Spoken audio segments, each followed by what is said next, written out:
Hola, ¿qué tal? Soy la teniente médica Pablo Alcaraz y continuando con el módulo de vascular periférico vamos a ver enfermedad tromboembólica venosa.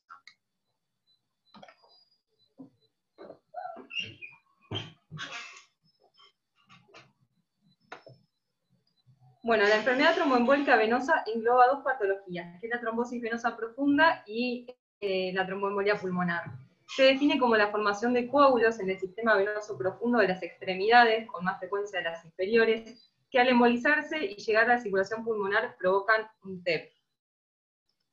Para hablar de fisiopatología vamos a hablar de la actividad de Virchow, que corresponde a los tres factores que se le puede atribuir a la formación de un trombo, que son un estado de hipercoagulabilidad, que se da, por ejemplo, en pacientes con cáncer maligno, pacientes embarazadas, en el periodo de periparto, pacientes que están con terapia estrogénica, injuria vascular, que es la lesión de la pared, que puede ser por trauma o cirugía, por irritación química que se da cuando pasamos a miodarona o potasio, aterosclerosis, y la estasis circulatoria en fibrilación auricular, en disfunción del ventrículo izquierdo, etc. Entonces, la epidemiología, sabemos que el 70% de las TBP provocan TEP, y que el TEP representa la tercera causa de muerte cardiovascular después del infarto agudo de miocardio y del ACV. Se considera entre las principales causas de muerte intrahospitalarias, y en la mayoría de los casos la presentación clínica es poco específica y frecuentemente se asocia con otras patologías con signos y síntomas que se superponen, lo que genera demoras a la hora de hacer el diagnóstico. Es más frecuente en personas de raza negra, más frecuente en varones, y el riesgo aumenta con la edad, sobre todo después de los 45 años. Como factores de riesgo tenemos, como hablamos, el estado de hipercoagulabilidad, pacientes ancianos, pacientes que tengan cáncer o que estén en terapias estrogénicas, los de daño vascular, que puede ser por cirugía, un trauma, una fractura, por poner las vías venosas centrales, la estasis venosa, pacientes hospitalizados o que tengan internación domiciliaria,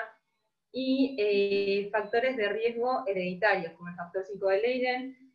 deficiencia antitrombótica, deficiencia de la proteína C, y los tres más importantes son cáncer, inmovilización y cirugías. La clínica de la TBP tenemos distintos signos o síntomas con su sensibilidad y especificidad. Tenemos el dolor, inflamación, el signo de Homans, que es un signo semiológico que consiste en la aparición de dolor a nivel de la pantorrilla a la dorsiflexión del pie, que tiene una sensibilidad del 48%, pero llega a una especificidad del 84%, aumento de diámetro de un miembro a comparación del otro, dilatación de venas superficiales, aumento de la temperatura, cordón venoso palpable. Para el diagnóstico vamos a utilizar el score de Wells,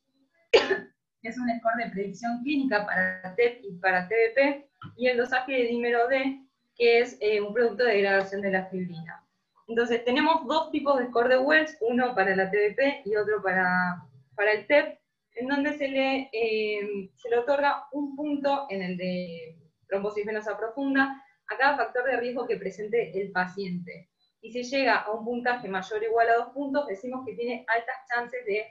estar cursando una TBP. Lo mismo para TEP, pero con un puntaje de 1 a 5, dependiendo qué factor de riesgo presente el paciente, con un puntaje positivo para mayor a 4 puntos. Hay que tener en cuenta que si el score de Wells nos da bajo, no quiere decir que está descartado el diagnóstico. Y con esto tenemos este algoritmo, en donde vamos a dividir a los pacientes entre que sea probable que estén cursando esta patología o que sea poco probable. Si es poco probable, vamos a pedir un dímero D, que si nos da normal, ya lo descarta, porque el dímero D es poco específico, pero es muy sensible. Entonces, que nos dé normal ya nos descarta la patología. Y si nos da anormal, o si el paciente es probable que esté cursando esto, vamos a pedir dependiendo si es TBP, vamos a pedir un ecodoppler de miembros inferiores, o si estamos pensando en un TEP, lo que vamos a pedir es una angiotomografía con protocolo para TEP. Si nos da positivo, hacemos el diagnóstico, y si nos da negativo, descartamos. El tratamiento es muy importante la profilaxis, ya que con la profilaxis adecuada vamos a prevenir hasta un 80% de los eventos tromboembólicos, y hay que tener en cuenta el escenario clínico quirúrgico del paciente y el riesgo trombótico que presente. Con esto hecho, la Sociedad Argentina de Cardiología nos presenta 2 escalas de riesgo, dividiendo a los pacientes entre quirúrgicos y no quirúrgicos. Esta es la escala de riesgo de Padua para pacientes no quirúrgicos, en donde de vuelta otorgamos una puntuación del 1 al 3, dependiendo del factor de riesgo que presente el paciente. Por ejemplo, cáncer son 3 puntos, que haya tenido previamente una enfermedad tromboembólica son 3 puntos también. Y nos va a dividir a los pacientes en alto riesgo, cuando tienen mayor o igual a 4 puntos, o bajo riesgo. Después tenemos la escala de riesgo de Caprini, que son para riesgo de enfermedad tromboembólica venosa en pacientes quirúrgicos, donde le asigna un puntaje también a cada factor de riesgo que presenta el paciente, dividiéndolos por edad, qué tipo de cirugía tuvieron, si es una cirugía menor, mayor, cuántas horas estuvo en quirófano, si es una paciente embarazada o que tuvo abortos previos, y nos divide a los pacientes entonces en otra categoría de riesgo, muy bajo, bajo, moderado y alto, dependiendo qué puntaje obtengan. Y dividiendo hacia los pacientes, vamos a considerar los métodos de profilaxis. Lo vamos a dividir, tenemos medidas mecánicas y farmacológicas. Dentro de las medidas mecánicas tenemos la compresión mecánica intermitente, que lo que hace es favorecer la circulación sanguínea, ya que actúa como bomba a nivel de los miembros inferiores, y disminuye la estasis sanguínea, y aunque no demostró reducción de la mortalidad en TEP, sí demostró la reducción de la incidencia de TBP. Después tenemos las medidas de compresión graduadas, que favorece la circulación, porque disminuye el calibre del vaso, lo que aumenta la circulación sanguínea y disminuye también la estasis sanguínea. Lo que sí hay que tener en cuenta es que puede presentar distintas lesiones, como flictenas, úlceras o áreas necróticas, pero es poco frecuente, y hay que tener en cuenta también que la media tiene que ser acorde a la altura del paciente, porque si queda acodada a nivel de la rodilla vamos a generar el efecto opuesto. Y después tenemos las medidas farmacológicas, las heparinas, la más utilizada es la heparina no fraccionada, que se da en dosis de 10.000 a 15.000 unidades diarias, se reparte en dosis de 5.000 unidades cada 12 horas, de manera subcutánea, y la ventaja es que se puede dar en pacientes con insuficiencia renal avanzada, y tienen un efecto similar a las heparinas de bajo peso molecular. Como desventaja tenemos que puede producir trombocitopenia, y el modo de uso que, como ya dijimos, son 2 aplicaciones subcutáneas por día. Después tenemos las heparinas de bajo peso molecular, que es la enoxaparina, son más prácticas, ya que son cada 24 horas y tienen menor incidencia de trombocitopenia, y demostró una ligera reducción de incidencia de TBP en pacientes de alto riesgo. Hay que tener en cuenta que en enfermos renales crónicos hay que ajustar la dosis. Después tenemos el Fondaparinux, que se da una vez al día, no tiene riesgo de trombocitopenia, tiene una mejor prevención contra esta enfermedad, pero aumenta el riesgo de sangrado, y no hay hasta el momento algún antídoto para revertir el efecto. También no se puede aplicar en enfermos renales crónicos. Y después tenemos los anticoagulantes orales, tenemos los antagonistas de la vitamina K, cuyo uso es limitado y no demostraron mejor efecto que los anteriores. Después tenemos los anticoagulantes orales nuevos, que son la Apixaban, el Rivaroxaban, que se usan para profilaxis extendida luego de la alta hospitalaria del paciente. Entonces, como recomendación, tenemos que en pacientes con un mayor riesgo de sangrado vamos a utilizar las medidas mecánicas, y en pacientes que hayan tenido una cirugía por cáncer, cirugías mayores ortopédicas, vamos a recomendar los anticoagulantes orales nuevos para una anticoagulación extendida a la alta hospitalaria del paciente. Y para hablar del tratamiento específico de la TBP, Como ya dijimos, tenemos el tratamiento farmacológico de los antagonistas de la vitamina K, que son los dicumalínicos, el acenofumarol y la warfarina, que reducen el riesgo de recidivia, continúan con la anticoagulación a largo plazo, y su mecanismo de acción es inhibiendo los factores de la coagulación dependientes de la vitamina K. Su efecto se logra entre los 3 a 5 días de empezado el tratamiento, por eso es que se asocia con heparina, y hay que tener en cuenta que hay que controlar el coagulograma, especialmente los primeros 3 meses, manteniendo un RIN de 2 a 3. El antídoto natural es la vitamina K. Y después tenemos los anticoagulantes orales, los directos, que son una alternativa a los antagonistas de la vitamina K, son antagonistas específicos que no requieren un control de coagulograma, no generan trombocitopenia, su acción comienza a las 2 horas de empezado el tratamiento, y tienen muy escasa interacción con otros fármacos y con alimentos. Lo que sí como desventaja, no están aprobados todavía los antídotos. Y como dato, los pacientes que estén con anticoagulantes directos orales no pueden tomar jugo de pomelo. Sigue la doctora Valentina Sarli con lo siguiente de la clase.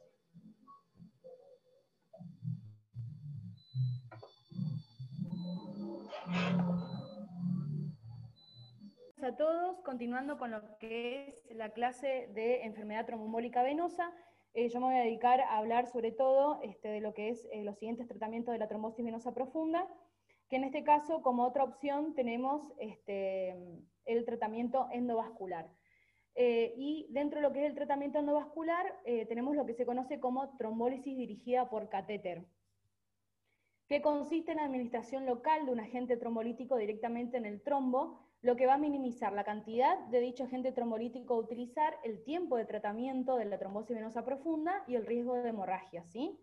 Las indicaciones del tratamiento endovascular pueden ser de emergencia, de urgencia o electivas. Y dentro de lo que son las emergencias vamos a tener una patología que se conoce como flegmasia cerúlea dolens, que es lo que muestro en las imágenes, que es un cuadro que es, digamos, precedido por lo que se conoce como flegmasia alba dolens, ¿sí? Que el paciente va a presentar una trombosis venosa profunda aguda, ¿sí? Que lo que va a hacer primero es que el miembro inferior afectado se va a poner pálido, y como empieza a aumentar la tensión y el compromiso de todo lo que es el paquete vasculonervioso de ese miembro inferior, con el tiempo va a aparecer la cianosis, y esto es una emergencia porque el paciente puede llegar a la amputación. Después, como una medida de urgencia para realizar el tratamiento endovascular, tenemos lo que es la trombosis de la vena cava inferior, que obviamente nos predispone al riesgo de lo que es falla renal aguda, y como electiva vamos a tener como trombosis venosa profunda de lo que es a nivel iliofemoral, con síntomas moderados a graves en el paciente, y además también las trombosis venosas agudas femoropopliteas, que está muy sintomático el paciente y no responde a los métodos anticoagulantes orales, ¿no? Bien, antes de pasar a hablar de las imágenes, les voy a comentar un poco cómo es la técnica de la trombólisis, guiada por catéter. Vamos a tener que, lo primero que hay que determinar es el sitio de acceso, ¿sí? Que obviamente tiene que ver con la localización del trombo y la manera más efectiva de infundir lo que son los agentes trombolíticos. Entonces, generalmente el más utilizado es la vena poplitea, pero se pueden utilizar otros accesos como la vena femoral común, la yugular interna y además la tibial posterior. Una vez que nosotros tenemos el sitio de incisión, vamos a introducir un catéter, vamos a realizar una angiografía para determinar la extensión del trombo, y ese catéter guiado lo que hace es atravesar toda la extensión del trombo, ¿sí? Una vez que nosotros atravesamos toda la extensión del trombo, vamos a cambiar el catéter guiado por un catéter que tiene múltiples orificios, que nos va a permitir infundir el agente trombolítico. El más utilizado es el activador de plasminógeno tisular a dosis de 1 miligramo hora. Y una vez que nosotros empezamos a infundir el agente trombolítico, las primeras 12 a 24 horas siguientes tenemos que volver a realizar una angiografía para determinar cómo va, digamos, la respuesta al tratamiento, y en las siguientes 24 48 horas la trombosis aguda debería estar resuelta. Obviamente hay ciertas particularidades, por ejemplo, muchas veces se presentan estenosis, sobre todo a nivel de la vena ilíaca izquierda, que son estenosis por compresión de la arteria ilíaca derecha en su bifurcación, que obviamente estas lesiones estenóticas van a hacer que haya estasis venosa y mayor producción de coágulos con la consiguiente trombosis venosa profunda. En estos casos, estas lesiones responden muy poco al tratamiento de lo que es trombolíticos locales y requieren angioplastía, con balón o con implante de stem. Muchas veces en estos tipos de pacientes no se pueden observar estas lesiones estenóticas por una angiografía plana, por lo que me pareció muy interesante comentar que se puede realizar un IBUS justamente para el diagnóstico y posterior tratamiento de estas lesiones estenóticas. Y bien, vamos a empezar entonces, para que puedan ubicarse en las imágenes que voy a mostrar. En la imagen A lo que se puede observar es una trombosis aguda de lo que es la vena femoral,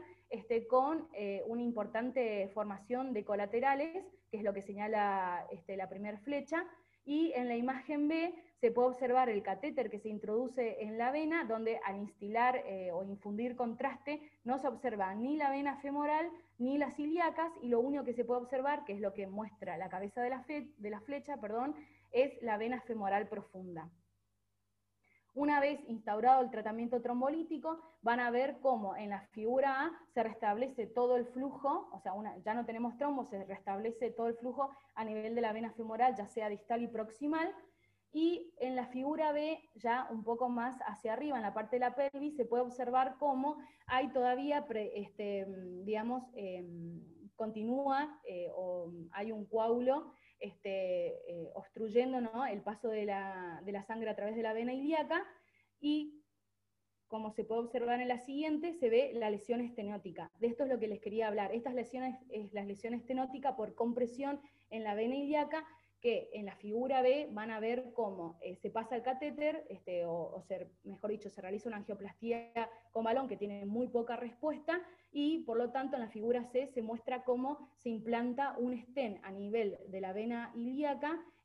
permitiendo así que recobre el flujo normal. Obviamente, con el pasar de los años se hizo muchas combinaciones de estas técnicas en lo que es el tratamiento endovascular, ya sea con los implantes de stent o también lo que se conoce como trombectomía fármaco-mecánica, que esta va a consistir en la infusión de trombolíticos locales a nivel del coágulo que nos está produciendo la trombosis, pero también va a combinar con un mecanismo de aspiración del trombo, ¿sí? Con este método se resuelven casi el 90% de todas las trombosis venosa profunda. Y obviamente no escapa a que tengamos complicaciones hemorrágicas, sobre todo el sitio de punción, y en algunos pacientes es muy raro, pero puede producirse hemorragias a nivel del sistema nervioso central.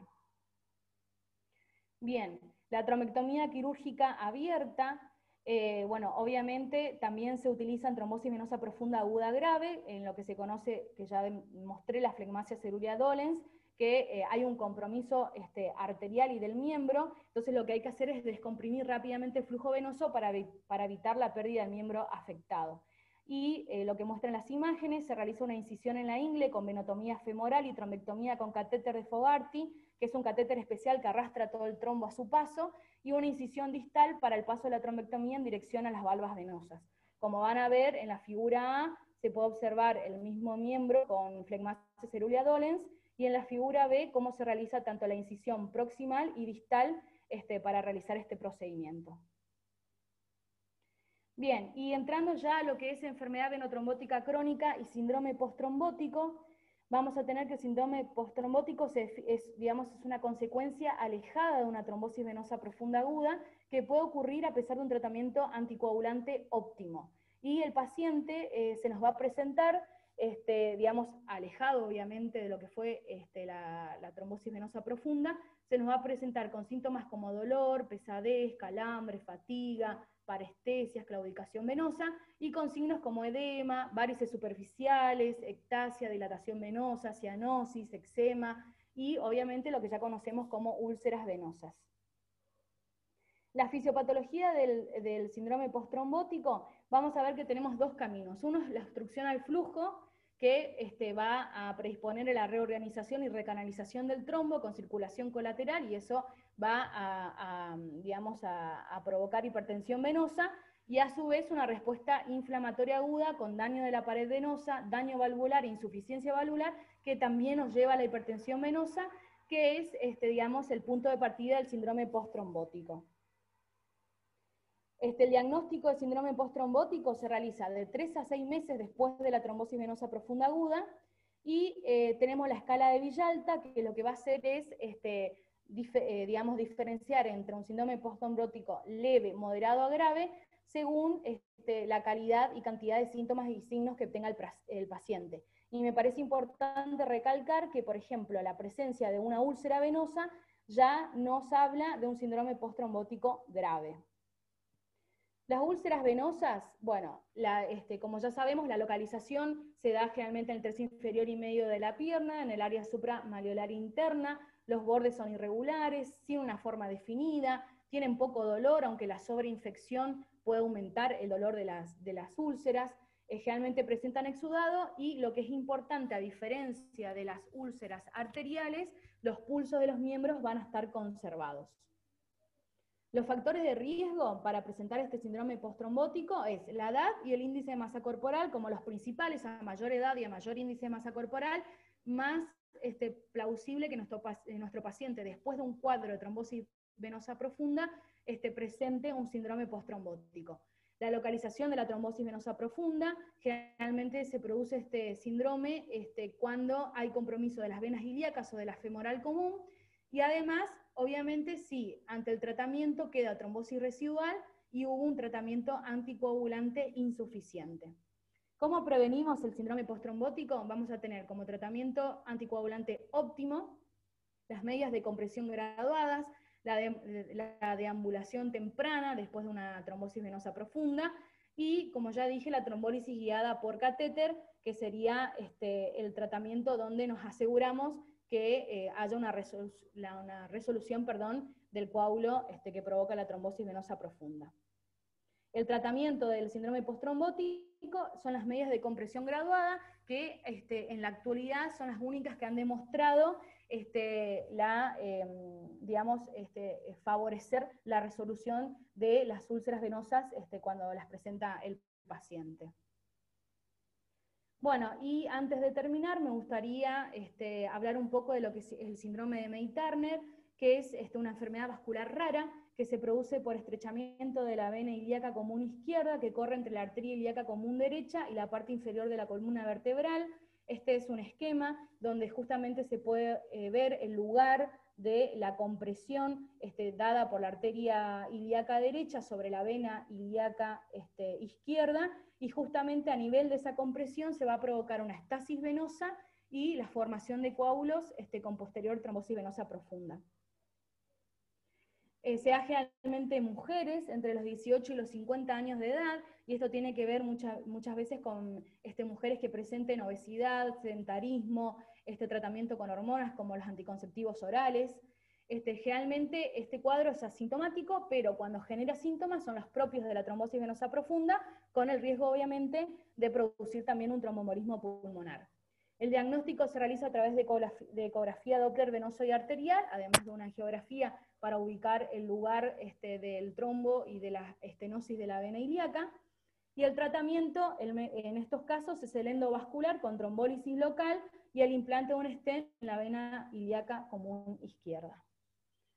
Bueno, eso es toda nuestra clase. Muchísimas gracias, y de paso no queríamos dejar de felicitar a los nuevos cardiólogos de nuestro hospital.